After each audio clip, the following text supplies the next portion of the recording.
Well, it looks close enough to time, so we'll get started. Hello, I'm Geoff Avery, and I'm here to talk about Dancer. Well, not actually Dancer. If you want to actually know how to use Dancer itself, come back in 3 hours for the introduction to Dancer talk.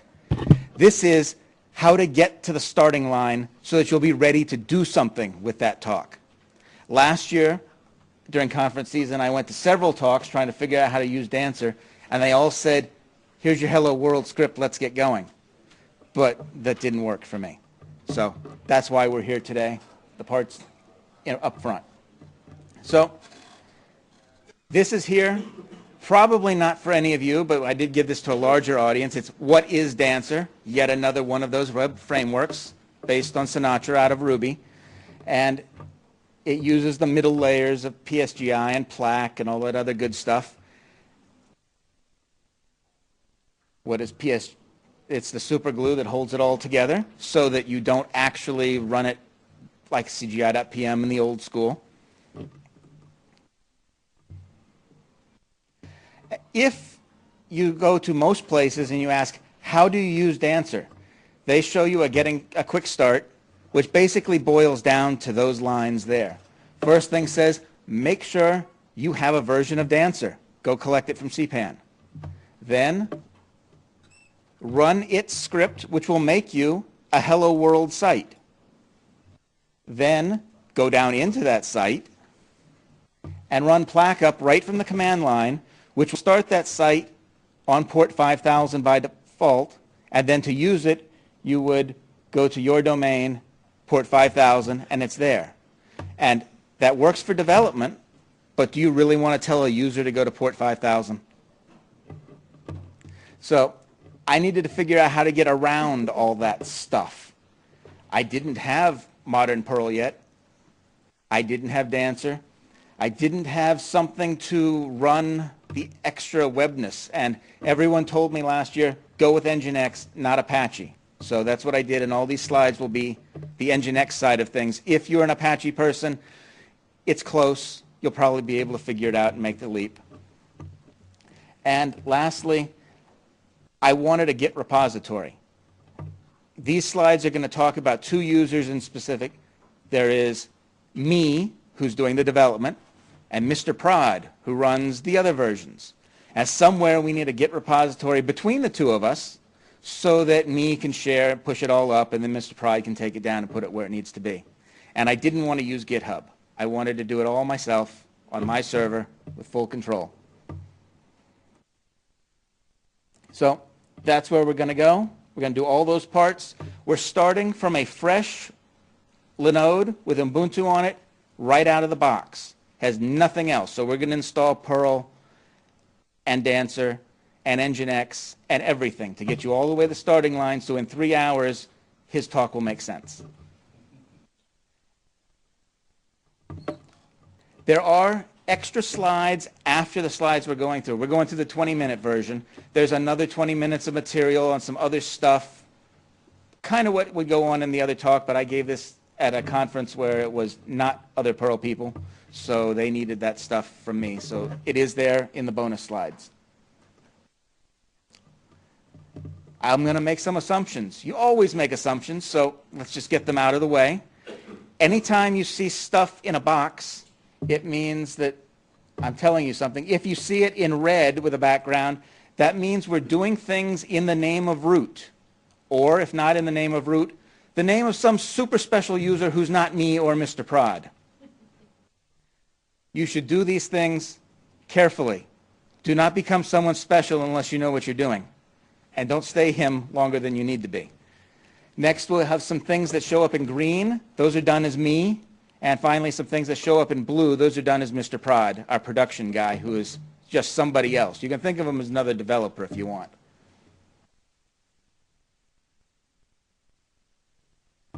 So I have to put my stuff somewhere, and it's going to show up in all the examples along the way. So I'm showing them all to you now so that if you see them in later slides, you know what to go and cut and replace and put in something that makes sense on your server.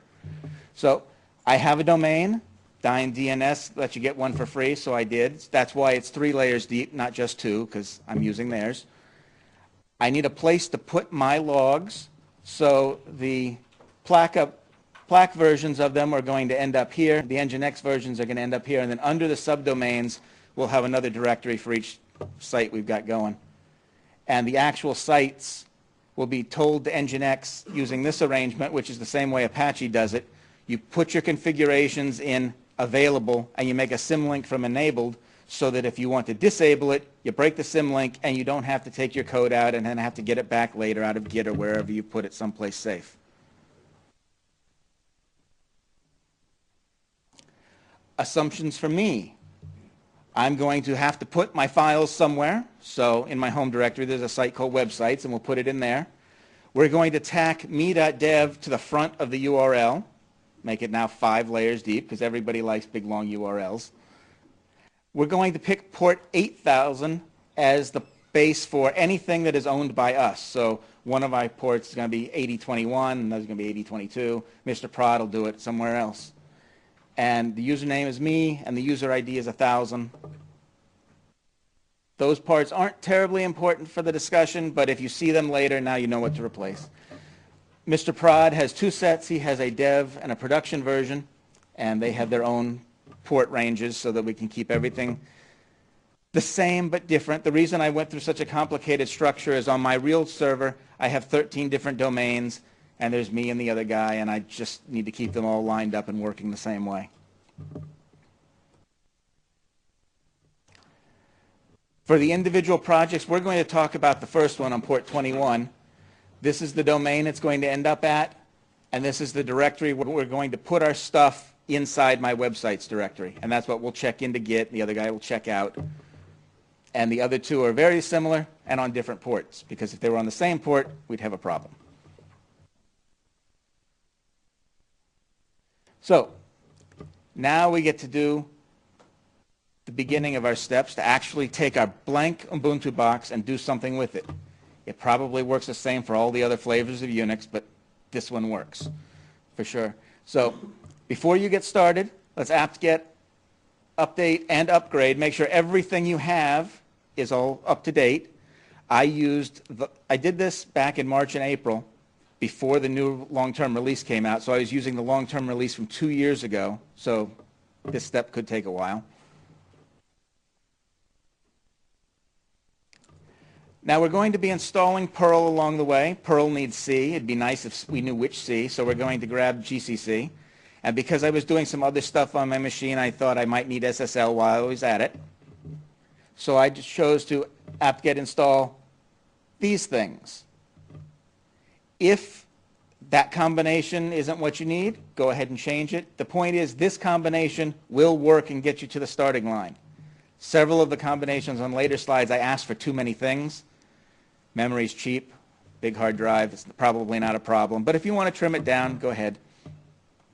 Whenever you do an apt-get install and it wants to install anything other than exactly what you asked for, it will ask, do you want me to do it? And here are the other things I'm going to go get on your behalf. So go ahead and say yes, make it happen. I've been told recently that if you try to install the thing build essential, it will get you GCC and make and a bunch of those other essential things that real programmers are happy with. So if you want to flip and add a few extra things, go ahead. Nginx. It doesn't need anything else. So when you say install Nginx, it just happens, and this is what it look like when it puts it on for you.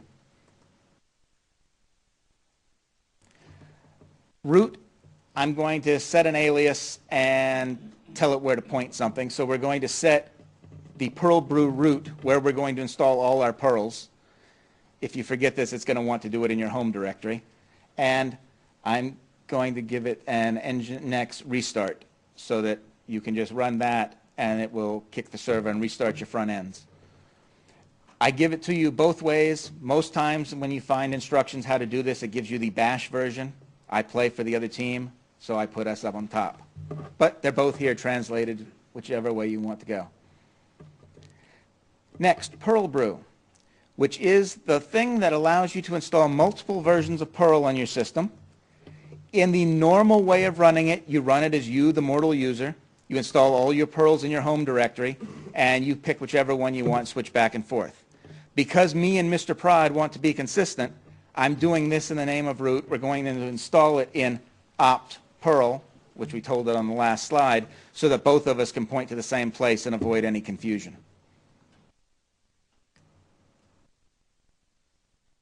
Next, Perl brew init, which will get it up and running and make some places for it, which you need to go to the place where it actually is. Actually, I take that back. Since we did it as root, Perl brew with the system Perl is in your path, and this would just work from anywhere. Then you can Perl brew available, and this was the list as it existed in the spring.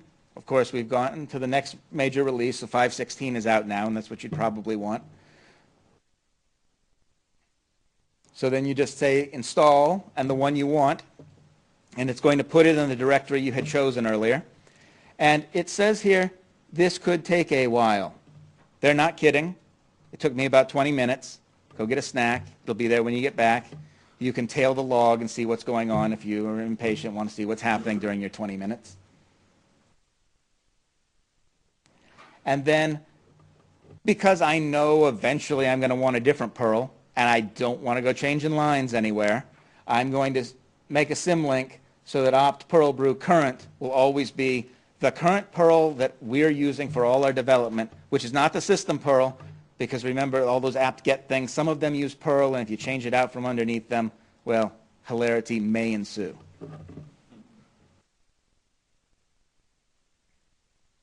Now we're up to actually doing something with Perl itself. Let's go ahead and get Dancer. And I'm getting DBI and SQLite now because we might need them later. Go ahead and get them while you're doing the getting. Dancer, Plaque, some extra Plaque stuff, Template Toolkit, and Starman. As a user, I'm going to set some aliases. I think one of the slides mentions dir, so I put it here. I always use that combination. And we're going to add to our path right out front current bin so that the Perl that we've installed and said we're using is the one that our user will always use because it's at the front of the path. So we need a sandbox. We need some place to put our stuff. So as me, I'm going to go in and make a directory and go into it. That's where we're going to make it. We will then say Dancer -a, and you give it to it as a module name. It will be creating a module down in the lit. That's still lit. Oh. Somebody said something. There we go. In the lib section, you can see it shows up as a module in the normal way with a PM, and that's what coordinates everything. This is the actual list you'll get if you run that command. It will be slightly longer because it also listed as creating the directories, but I needed the screen space, and I figured you're all smart enough to handle that. Now, if you run this command from the command line, we will start it up on the port we're choosing, and I'm going to throw that flag in and switch it to 8021 to be consistent with where we want it to be. You point to the app script, app.pl, in your bin, and when you do that,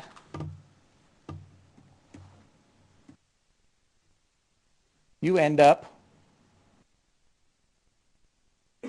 here at port 8021, and that is the Hello World site that Dancer gives you, which does stuff. And if you click here, it tells you some of your environment variables. And then from there, you can start with the other lesson and actually do something to it. But this is still on port 8021, which is not quite where we'd like to be. So let's keep going. We're going to tell Nginx about our site. And we're going to go in and in available, give it a file. The important bits in here are you can tell it some locations for static things that aren't going to change. Dancer doesn't need to know about them. Your images are your images. Just put them out front. And then this bit on the end sets all the proxy parts that says, when you call me by the domain you just told me, I'm not actually going to do anything for you, but I know Dancer knows how, so why don't you go over to port 8021 on localhost here, and he'll take care of it, and I'll just send it through. That part took me forever to figure out. It shouldn't be that hard, but it was. Now we want Nginx to actually serve up the site, so of course we need to make a link from available to enabled so that it'll know what it's doing. And then you kick the server. Now, in order to not start your thing up from the command line with plaque up and see your logs right there in front of you, you'd like it to behave a little more like Apache and Nginx and go do its thing in the background. So that's what Starman does. It sits between the plaque and the front, and everybody's happy. You can say which port to listen on, although here it's not -p, it's now -listen. You can give it some access some logs. The number of workers defaults to 5. If you're just doing it on your development machine and it's only you, 1's probably enough. So I thinned that out. And this part, I didn't know you could do this sort of thing before I started, but you can put your process ID in a file so that later you can see it, which is how the restart works, because it knows where to go kill. It can go find the process ID it needs to play with. So this will take care of that. And lastly, the app.pl, which is actually going to do the running. And if you do that, then that was the one on port 8021. Here it is through the long domain name, and strangely it's almost exactly the same. And should there too. To stop the back-end server, you can kill it, and you want to cat out the contents of that file that we just created that has the process ID of Starman, so that way you can kill it off.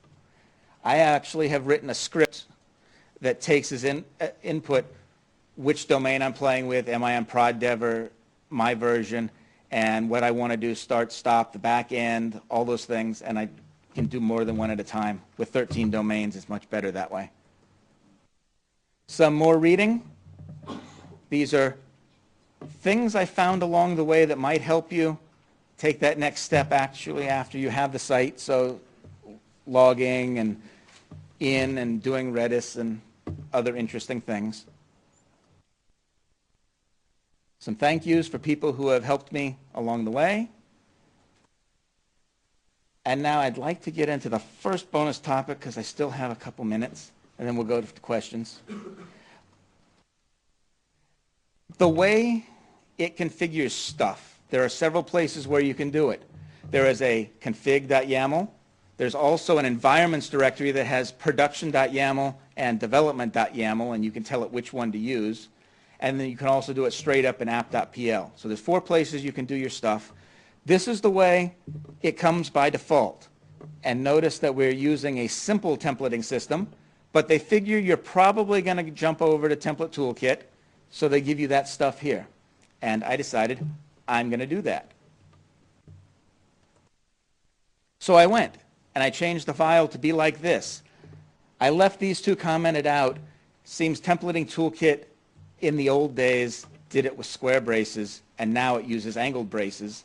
So if you're old-fashioned and want the old style, you'd have to put those back in. Since I'm not an old-fashioned Template Toolkit guy, I'm just going the new way with the angle, so I didn't do that. But there's something wrong with this file. Can anyone see what I did wrong? What? Yes. YAML is very picky. Spacing matters, kind of like in Python. So I did that. And what happens when you do that is that this chunk of error message repeats over and over again inside your log because it can't start up. And I messed it up on some, but not all, of my 13 sites in 3 different flavors. And I didn't really think anything of it. And then my machine stopped working. That fills log files up. That fills hard drives up. That makes computers very cranky. It's not something that's terribly obvious because it doesn't really complain to you very well. But now when you see this, you will know what you might have done wrong. And this is the right way to do it. There are some more spaces here to get things under the right place. I had done it the wrong way earlier, and I thought that these two things here, template and engines, were actually subsets of this one, which they are not.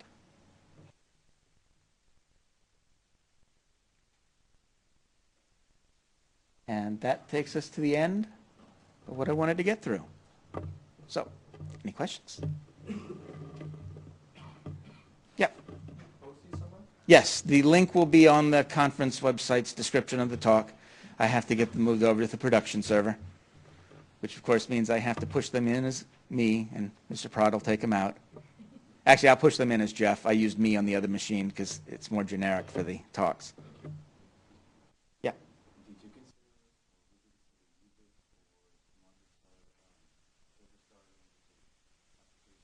I didn't know about server starter or UBIC. I didn't. Okay. Yeah, last year during conference season, I went to several conferences, several different people talking about Dancer. I went up and asked them, and all this stuff seems to be the things that if you're really into Dancer or any other big project, you forgot 2 years ago. So I got it all put together and decided to stop someone else's pain. Yes?